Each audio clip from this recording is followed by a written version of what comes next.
Attack സംബന്ധമായ പ്രശ്നങ്ങൾ കണ്ടുപിടിക്കുവാനുള്ള നൂതന മിഷണറി സഹായവും ഇവിടെ ലഭ്യമാണ്. പൂക്കോട്ടുംപാടത്ത് 24/7 പ്രവർത്തിക്കുന്ന ഏക speciality hospital Mithra hospital, Nilambur road, Pookkottumpadam. Karuvarakundu ഗ്രാമപഞ്ചായത്ത് 2026-27 വർഷത്തേക്കുള്ള ബജറ്റ് അവതരിപ്പിച്ചു.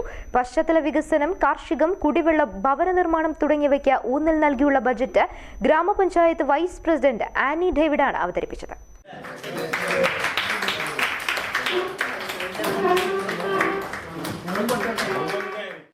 ഒലിപ്പുഴ സംരക്ഷണത്തിന് 40 ലക്ഷം രൂപ ഉൾപ്പെടെ കരുവാരക്കുണ്ട് ഗ്രാമപഞ്ചായത്തിന്റെ സമഗ്ര വികസനം ലക്ഷ്യമിട്ടുള്ള ബജറ്റാണ് തയ്യാറാക്കിയത്.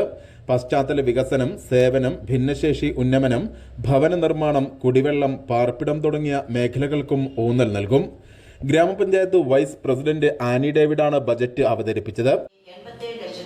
87,76,250 രൂപയും പരമ്പരാഗത ചുമതലകൾക്കുള്ള വിഹിതമായി 3,47,18,000 രൂപയും വരുമാനമായി പ്രതീക്ഷിക്കുന്നു.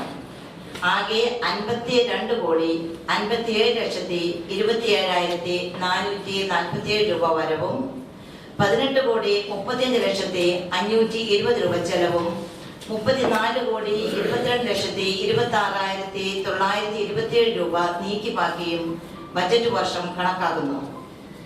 2025-26 ബജറ്റ് വർഷത്തെ പദ്ധതി ചെലവുകൾ പൂർണ്ണമായി കൊണ്ടുവരുന്നതിന് കെ-സ്മാർട്ട് മൊഡ്യൂളുകൾ സാധിക്കാതിരുന്നതിനാൽ 9,24,24,324 രൂപയുടെ ആകെ പദ്ധതി ചെലവ് ഈ വർഷം വരാനുണ്ടെന്ന് കണക്കാക്കിയിരിക്കുന്നു. ഗ്രാമപഞ്ചായത്ത് പ്രസിഡന്റ് എൻ ഉണ്ണീൻകുട്ടി ആമുഖ പ്രഭാഷണം നടത്തി. സ്ഥിരം സമിതി അധ്യക്ഷരായ V Shabeer Ali, Noushad Ali Kurikkal, K Faseela, panchayat secretary Haseena Cherukappally, അംഗങ്ങളായ K Shihab, A K Hamsakutty, T Imthiyaz Babu, P M Sabad തുടങ്ങിയവർ പ്രസംഗിച്ചു. News bureau, Karuvarakundu.